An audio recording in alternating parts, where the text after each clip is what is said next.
बिस्मिल्लाहिर्रहमानिर्रहीम। अस्सलाम वालेकुम। आप सबको B2 चैनल पे खुश आमदीद। मेरी ये वाली वीडियो हेल्दी ईटिंग के बारे में तफसीली वीडियो है, और इस वीडियो में जो भी मैं इमेजेस साथ लगा रहा हूँ उनको ध्यान से देखें और मेरी बातों को गौर से सुनें, क्योंकि ये बहुत ही अहम वीडियो। और अक्सर पेशेंट्स जब हमारे पास आते हैं तो वो हमसे पूछते हैं कि डॉक्टर साहब खाने में क्या चीज़ ठीक है, किन चीज़ों से हमें परहेज़ करना चाहिए। और फिर ज़ाहिर है पेशेंट्स जब आते हैं तो उनको मुख्तलिफ़ बीमारियाँ लगी होती हैं, कोई हाइपरटेंशन का शिकार है, कोई डायबिटिक है, कोई और मुख्तलिफ़ बीमारियों का वो जो है ना उनको मतलब वो शिकार होते हैं। तो वो मैं इस बारे में एक जनरल वीडियो बना रहा हूँ कि जो एक हेल्दी इंसान के लिए क्या चीज़ खाने में ज़रूरी है। तो सबसे पहले तो आप ये ज़हन में रखें कि जो आपकी जो डाइट होनी चाहिए वो आपको जो आपकी कैलोरीज़ की रिक्वायरमेंट है उसके मुताबिक होनी चाहिए। मतलब जो आप डाइट में जो एनर्जी ले रहे हैं उसको वो उस हिसाब से फिर कंज्यूम भी होनी चाहिए। मतलब मेरा कहने का ये है कि अगर आप जो खाना पीना करते हैं, अगर आपकी बॉडी की जो रिक्वायरमेंट है उससे ज़्यादा है तो ज़ाहिर है आपका वेट गेन हो सकता है, और ज़ाहिर है फिर जब आपका वज़न बढ़ जाएगा तो फिर और तरह की प्रॉब्लम्स और बीमारियां भी लग सकती हैं। क्योंकि जब आपका जो मतलब आप ज़रूरत से ज़्यादा चीज़ें कंज्यूम करते हैं तो फिर वो एक तरह की वो फैट की सूरत में बॉडी में जमा हो जाती है। तो इसी तरह अगर आप जो आपकी रिक्वायरमेंट है अगर उससे कम खाना खाएंगे तो फिर ज़ाहिर है आप वज़न कम हो सकता है और फिर उसकी भी अलग से प्रॉब्लम हो सकती हैं। या जिन लोगों को वेट ज़ाहिर है कम करना है तो उनको तो ज़ाहिर है एहतियात ही करनी चाहिए। मैं उन लोगों की बात कर रहा हूँ कि जो जिनकी वो वैसे ही पतले हैं और जो डाइट उनको जो रिक्वायर्ड है उससे भी कम लें तो फिर ज़ाहिर है वो और कमज़ोर हो जाएंगे। अच्छा, इसमें यह कि आप पहले तो ये सोचें कि आप जो आप खाना खाते हैं उसमें वैरायटी रखनी चाहिए। मतलब ये है कि जैसे कि मैंने इस बारे में एक शॉर्ट वीडियो अपलोड की है पहले, शायद आपने देखी होगी। उसमें मैंने यही बताया था कि एक ही तरह की चीज़ जो है ना वो नहीं खाते रहना चाहिए, बल्कि उसमें वैरायटी लानी चाहिए आपके फूड में, ठीक है, ताकि आपकी वो एक तरह की डाइट बैलेंस्ड रहे और जो आपकी न्यूट्रिएंट्स की रिक्वायरमेंट है उसके मुताबिक वो पूरी हो। जो जनरली जो हमारी मेडिकल साइंस रिकमेंड करती है कि जो हेल्दी मर्द हजरात जो होते हैं उनको 2500 जो कैलोरीज जो है ना वो डेली उनकी रिक्वायरमेंट होती है, मतलब ऑन एवरेज। अगर उसको दूसरी यूनिट में लें तो वो 10,500 किलो जूल्स में बनती हैं। इसी तरह जो ख़वातीन को जो है ना डेली 2,000 कैलोरीज चाहिए होती हैं, किलो जूल्स में वो 8,400 वो बनती हैं, ठीक है। तो ज़्यादातर जो अक्सर जो वो लोग हैं कुछ मुल्कों में, ख़ास तौर पे वेस्टर्न कंट्रीज में, वो जो उनकी जो डेली रिक्वायरमेंट से वो ज़्यादा ही ले रहे होते हैं। अच्छा, अब तो इसमें फिर मैं आपको जो जो टिप्स देने लगा उसमें पहला पहला तो ये टिप है कि आप जो है ना अपनी जो डाइट में ना स्टार्ची जो कार्बोहाइड्रेट्स होते हैं उनको जो है ना वो उस पर वो जो है ना वो मतलब जो है ना आपकी जो टोटल जो डाइट का एक तरह का तीसरा हिस्से से कुछ ज़्यादा रखना चाहिए, ठीक है। अब आप सोचेंगे कि स्टार्ची कार्बोहाइड्रेट्स क्या होते हैं, तो इसका ये है कि जो जवाब ये है कि जो स्टार्ची कार्बोहाइड्रेट्स में ये पोटैटोज यानी आलू आते हैं, ब्रेड आती है, फिर राइस यानी चावल आते हैं, पेस्टा और सीरियल्स आते हैं। तो उसमें फिर ये इसमें भी फिर आगे आपने ये ख्याल रखना है कि जो जो उसमें जो ये जो स्टार्ची जो कार्बोहाइड्रेट्स हैं उसमें जो हायर जिसमें फाइबर कंटेंट ज़्यादा होता है या फिर होल ग्रेन वैराइटीज़ होती हैं उनको आप बेहतर इस्तेमाल करें। जैसे मिसाल के तौर पे होल व्हीट पेस्टा आता है, फिर ब्राउन राइस आते हैं, वो बेहतर हैं। या जो आप आलू खाते हैं तो उसकी जो स्किन जो है ना उसकी मतलब वो रिमूव ना करें, मतलब स्किन के साथ, ठीक है। मतलब ये कि ये चीज़ें जो मैं बता रहा हूँ ये उनमें फिर फाइबर ज़्यादा आएगा, वो आपके लिए सेहत के लिए अच्छा रहेगा। यानी कि जो वाइट और रिफाइंड स्टार्ची कार्बोहाइड्रेट्स है ना उनसे बेहतर हैं ये, ठीक है। अच्छा, उसमें यह कि आप जो आपकी मिसाल के तौर पे जो भी आपका मेन मील है, जो मेन खाना है, मिसाल के तौर पे आप दिन में 2 दफ़ा खाते हैं या 3 दफ़ा खाते हैं, उसमें कम अज़ कम ये ध्यान में रखें कि एक स्टार्ची फूड जो है ना हर मेन मील के साथ आप इंक्लूड करें। कुछ लोग सोचते हैं कि जी स्टार्ची फूड्स फैटनिंग होती हैं, लेकिन यह कि अगर आप ग्राम और ग्राम के मतलब जो कार्बोहाइड्रेट्स का उसमें उसमें कैलकुलेट करें, मतलब ग्राम के हिसाब से, तो वो जो है ना उसमें उतनी वो फैट नहीं होती, और जो आपकी जो कैलोरीज की जो वो ज़्यादा नहीं होती हैं, ठीक है। मतलब जो आपकी जो कार्बोहाइड्रेट्स की ग्राम फॉर ग्राम रिक्वायरमेंट है उसके हिसाब से मैं बात करूँ। फिर ये कि जो आप जो आपकी जो फैट्स एंड डाइट में उसमें यह कि जब मतलब आप कार्बोहाइड्रेट्स लेते हैं ना, तो ज़ाहिर है जब खाना पकाते हैं तो उसमें यह ख्याल रखें कि उसमें जो आप ज़्यादा फैट वाली चीज़ें ना ऐड करें, ठीक है। मिसाल के तौर पे वो जो चिप्स बनाते हैं तो उसमें वो ऑयल डाल देते हैं, या फिर ब्रेड पे बटर लगा देते हैं, तो वो ज़ाहिर है वो फैट ब्रेड तो उसमें लेट से इवन स्टार्ची भी है, तो उसमें अगर आप बटर लगा देंगे तो फैट ज़्यादा हो जाएगी। इसी तरह फिर आप जो है ना पेस्टा पे क्रीमी सॉस डाल दें तो वो ज़्यादा फैटी हो जाएगी, ठीक है। तो मतलब ये मैं जो बताने की कोशिश कर रहा हूँ कि ठीक है, आप स्टार्ची जो कार्बोहाइड्रेट्स वो आपके लिए अच्छे हैं वो इस्तेमाल करें, लेकिन उसमें फिर ऐसी चीज़ें ना डालें कि आपकी जो फैट का कंटेंट वो बढ़ जाए, क्योंकि जो फैट कंटेंट आपका वो बढ़ेगा ना तो उसमें फिर आपकी कैलोरीज कंटेंट बढ़ेगा, जो आपकी वो से ज़रूरत से ज़्यादा हो सकती हैं। अच्छा, फिर दूसरा जो इंतहाई इम्पोर्टेंट जो टिप है वो ये है कि आप जो है ना अपनी खुराक में ना बहुत ज़्यादा फ्रूट्स और जो है ना वेजिटेबल का इस्तेमाल करें। जो हमारी मेडिकल साइंस कहती है कि जो 5 पोर्शन जो है ना वो मतलब उसकी वो फ्रूट और वेजिटेबल के 5 पोर्शन जो है ना वो आप डेली एक तरह की रखें अपनी वो डाइट में। उसमें फिर फ्रूट की वैराइटीज़ आ जाती है, और उसमें जो फ्रूट और वेजिटेबल की बात करूँ वो फ्रेश भी हो सकते हैं, फ्रोज़न भी हो सकते हैं, कैंड भी हो सकते हैं, ड्राइड, या फिर उसमें फ्रूट जूसेस भी हो सकते हैं। जो मैं साथ साथ इमेजेस लगा रहा हूँ उसमें आप देख ही रहे होंगे कि एक पोर्शन में क्या चीज़ आती है, ठीक है।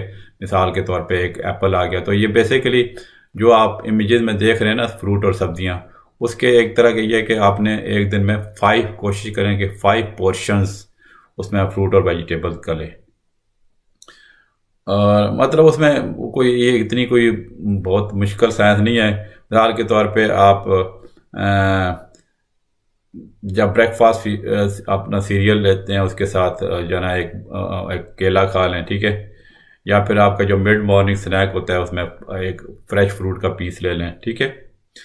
तो जो ये जो फ्रेश और जो मैं फ्रूट की बात कर रहा हूँ या फ्रोज़न या कैंड जो होते हैं उस या जो सब्जियां मैं बात कर रहा हूँ, या मतलब जो 5 पोर्शन का भी जो मैं टिप बता रहा हूँ, ये बेसिकली एक पोर्शन जो है ना उसकी ये समझ लें कि वो 80 ग्राम का होता है। और जो ड्राइड फ्रूट का जो है ना वो जो आम तौर पे उसको ये मतलब जो है ना मील टाइम्स के साथ साथ वो लेने चाहिए, वो 30 ग्राम का वो एक पोर्शन कैलकुलेट करते हैं। इसी तरह जो अगर आप फ्रूट जूस पीते हैं या वेजिटेबल जूस या फिर स्मूथी लेते हैं, तो वो जो 150 मिलीलीटर का एक जो ग्लास है ना जो छोटा, उसको 1 पोर्शन कैलकुलेट करते हैं।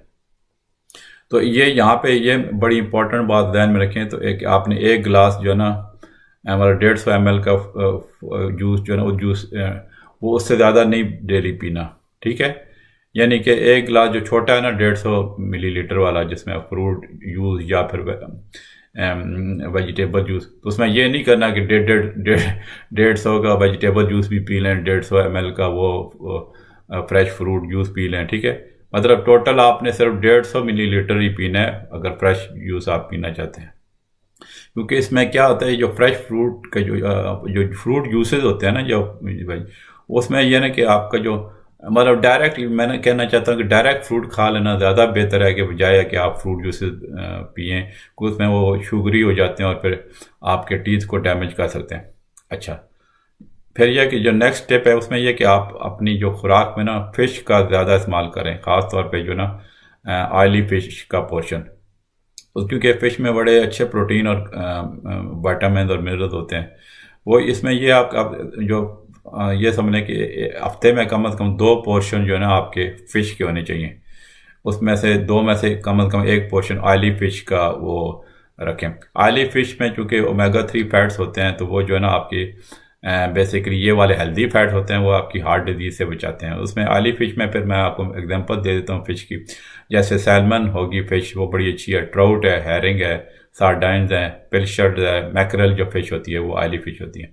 जो नॉन ऑयली फ़िश होती हैं वो उसमें हैडक आता है, प्लेस आता है, फिर कोली, फिर कॉड, ट्यूना, स्केट और हेक, ये नॉन ऑयली फ़िश हैं। तो कोशिश करें कि आप ऑयली फ़िश का एक पोर्शन, मतलब लेट से हफ्ते में 2 पोर्शन अगर आप फ़िश के आपने खाने हैं तो एक पोर्शन जो ना ऑयली फ़िश लें, जो मैंने ऊपर पहले बताई हैं। तो ऑयली फ़िश ज़्यादा बेहतर होती हैं। उसमें फिर फ़िश में फिर आपको फ्रेश फ़िश भी आ सकती है, फ्रोज़न भी है, या कैंड फ़िश आ सकती है। लेकिन इसमें ये ख्याल रखें जो कैंड और स्मोक्ड फ़िश है उसमें ज़रा सॉल्ट का कंटेंट हाई हो सकता है, तो ये ज़रा एहतियात करें क्योंकि सॉल्ट भी ज़्यादा अच्छा नहीं होता सेहत के लिए। अच्छा, अब फिर यह कि जो नेक्स्ट स्टेप आ गया उसमें यह कि आपको जो सैचुरेटेड फैट और शुगर पे आप कट डाउन करें, मतलब ये चीज़ें आप कम से कम इस्तेमाल करें। अब आप पूछेंगे कि सैचुरेटेड फैट क्या होता है, तो सैचुरेटेड फैट में ये होता है कि जो बेसिकली फ़ैट आपकी बॉडी रिक्वायर्ड होती है, ये नहीं है कि आप टोटल बिल्कुल ही फ़ैट आपकी अपनी डाइट से निकाल दें। तो उसमें ये होता है कि मतलब टाइप्स ऑफ फैट का ख्याल रखें। जो सैचुरेटेड फैट्स होती है ना, मतलब बेसिकली 2 टाइप्स की होती हैं, सैचुरेटेड और अनसैचुरेटेड। मतलब कोशिश करें कि अनसैचुरेटेड फैट ज़्यादा इस्तेमाल करें, क्योंकि जो आपका जो सैचुरेटेड फैट है उसमें कोलेस्ट्रॉल का रिस्क ज़्यादा होता है, जिसकी वजह से कोलेस्ट्रॉल अगर बॉडी में ज़्यादा बढ़ जाए तो फिर हार्ट डिजीज़ का ख़तरा होता है। तो उसमें यह कि जो सैचुरेटेड फैट्स हैं वो भी आप ले सकते हैं कि मतलब ये नहीं कि, लेकिन ये डेली 30 ग्राम से ज़्यादा नहीं होने चाहिए उनका जो मतलब डेली आपकी इनटेक है। इसी तरह ये मर्दों के लिए और ख़वातीन जो है ना 20 ग्राम से ज़्यादा सैचुरेटेड फैट उनको डेली नहीं लेनी चाहिए। जो बच्चे 11 साल से कम हैं वो अडल्ट से थोड़ी सी लेस सैचुरेटेड फैट इस्तेमाल करें। लेकिन यह कि जो बच्चे बिल्कुल छोटे हैं 5 साल के अंडर, तो वो उनको कोई सैचुरेटेड फैट का इतना इशू नहीं होता। ये ना हो कि आप बिल्कुल छोटे बच्चों को ही सैचुरेटेड फैट देना बंद कर दें। एनीवे, तो उसमें जो सैचुरेटेड फैट्स की जो मैं एग्जांपल दे रहा हूँ कौन सी फूड्स में होती है, उसमें यह कि जो मीट के जो फैटी कट्स होते हैं, सॉसेजेस होते हैं, बटर होता है, ये सारे सैचुरेटेड फैट हैं जिसमें कोलेस्ट्रॉल ज़्यादा होता है। हार्ड चीज़ होता है, क्रीम्स होती हैं, केक्स होती हैं, फिर बिस्किट्स, लार्ड्स और पाइज वगैरह, तो ये सैचुरेटेड फैट्स होती हैं। तो इसमें दायरा इन चीज़ों पे जो मैंने अभी बताई हैं उन पे कट डाउन करें, और जिनमें अनसैचुरेटेड फैट्स चीज़ें ज़्यादा अनसैचुरेटेड फैट मतलब हैं उनको बेहतर इस्तेमाल करें। जैसे अनसैचुरेटेड फैट्स की क्या एग्जांपल है, जैसे वो लिखा होता है आप जब शॉपिंग करते हैं, जो वेजिटेबल्स आयल आते हैं या स्प्रेड्स आते हैं, ठीक है, या फिर तो वो अनसैचुरेटेड फैट्स में आते हैं। फिर ऑयली फिश हैं या एवोकाडोज हैं, ठीक है, तो वो ये अनसैचुरेटेड फैट आते हैं। अगर आपने हेल्दी चॉइस रखनी है तो ये कि आप जो ना मतलब बजाय कि आप उस तरह बटर का मज़ा तो आता है, लेकिन ये नहीं कि वो थोड़ी सैचुरेटेड फैट उसमें ज़्यादा होती है, तो बेहतर है ना कि आप जो ना मतलब ब्रेड पे कोई आप लगाने के उसमें थोड़ा वो वेजिटेबल और ऑलिव ऑयल जो ना, या जो रिड्यूस फैट स्प्रेड आती हैं ना, वो आप उस पर लगा लें। फिर ये कि जब आप गोश्त खाते हैं तो उसमें ये कि जो लीन कट्स होते हैं ना, ठीक है, वो आप इस्तेमाल करें। मतलब जो गोश्त के साथ जो चर्बी वगैरह लगी होती है ना, उसको आप उस पर आप रिमूव कर दें जब गोश्त खाना है, ठीक है। गोश्त भी खाना ज़रूरी है ज़ाहिर है। जैसे वो जो शॉर्ट वीडियो में मैंने चिकन का जिक्र किया, चिकन में भी फिर आगे वो है कि चिकन आप ग्रिल्ड ज़्यादा बेहतर है बजाय कि दूसरी जो है ना वो टाइप्स के, ठीक है।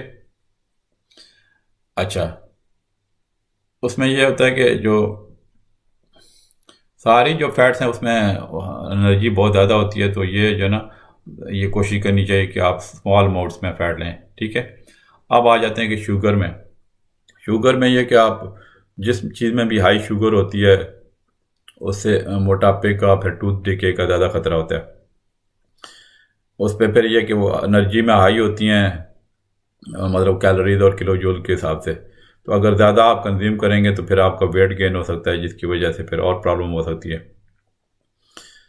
अच्छा, फिर यह कि जो फूड्स में फ्री शुगर वो ऐड की जाती हैं या ड्रिंक्स में, या फिर नेचुरली वो होती हैं हनी में, सिरप्स में, या अनस्वीटेड फ्रूट जूसेस में और स्मूथीज में हो सकती हैं। तो ये जो मतलब इस तरह की शुगर है ना, जो फ्री शुगर मैंने जो बताई हैं, उनसे आप उनको आप कट डाउन करें। और जो शुगर जो वैसे जो होल फ्रूट में होती है ना या मिल्क में, वो इतनी वो डेंजरस नहीं होती, वो आप ले सकते हैं। और फिर पैकेज फूड का भी ख्याल रखें। जो पैकेज फूड होती हैं तो उसमें कई में बहुत ज़्यादा हाई अमाउंट्स होती हैं फ्री शुगर्स की, तो ये फ्री शुगर्स अवॉइड करें। फिर ये फ्री शुगर जो मैं कह रहा हूँ ना, उसमें फिर आप ये ध्यान में रखें, फ्री शुगर किस में होती हैं?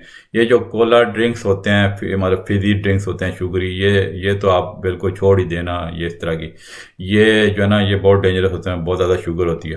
फिर शुगरी जो ब्रेकफास्ट सीरियल हैं, फिर ये जो फिर बेकरी की चीज़ें, केक्स, बिस्किट, पेस्ट्रीज, पुडिंग वगैरह, फिर स्वीट्स और जो चॉकलेट्स, और ये इसमें ज़्यादा फ्री शुगर बहुत ज़्यादा होती हैं। ठीक है, तो उसमें यह है कि आप फूड लेबल जो है ना, उस पर चेक कर लिया करें कि इसमें फ्री शुगर वो कितनी है। अगर आप मतलब वो जो आपकी टोटल उसमें 100 ग्राम से उसमें उसमें जो आपकी फूड है, उसमें अगर 22.5 मतलब 22.5 ग्राम शुगर हो तो वो ज़्यादा, इसका मतलब ज़्यादा है।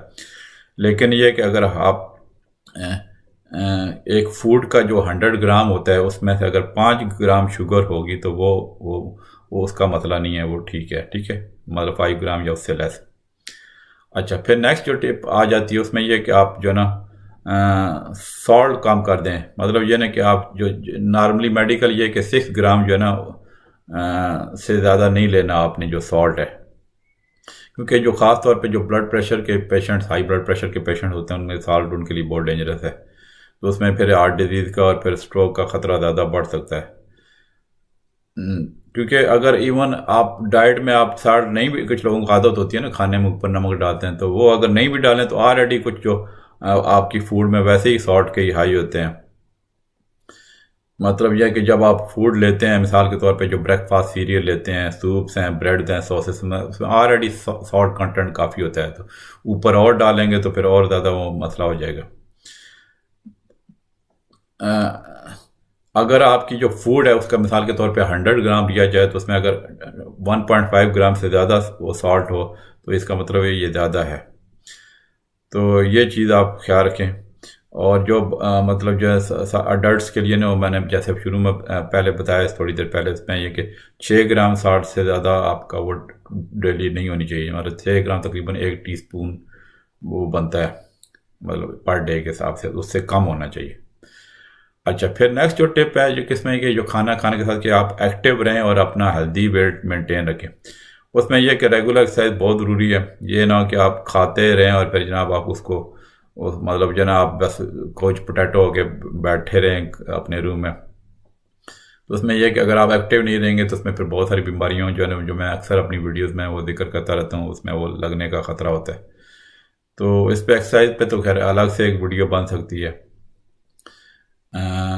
अच्छा, उसमें यह कि जो अगर ओवरवेट ज़्यादा होंगे तो आपको शुगर का ख़तरा, फिर कुछ कैंसर का, हार्ट डिजीज़ का, स्ट्रोक का ज़्यादा ख़तरा हो सकता है।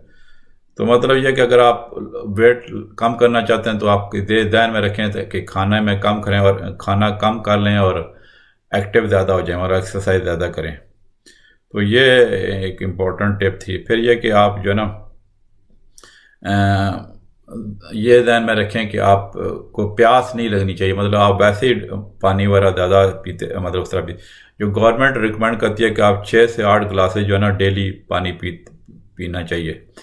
मतलब ये 6 से 8 गिलासेस, उसमें आप वो जो खाने के साथ पानी पीते हैं ना वो ना शामिल करें। मतलब अलग से 6 से 8 गिलासेस जो है ना वो पीना चाहिए। तो उसमें ये नहीं है कि आप 6 से 8 गिलासेस में आप पानी में, उसमें जो है मैं बता रहा हूँ, उसमें आप सॉफ्ट ड्रिंक पीना शुरू कर दें। मतलब मैं नॉर्मल फ्रेश वाटर की बात कर रहा हूँ। ठीक है।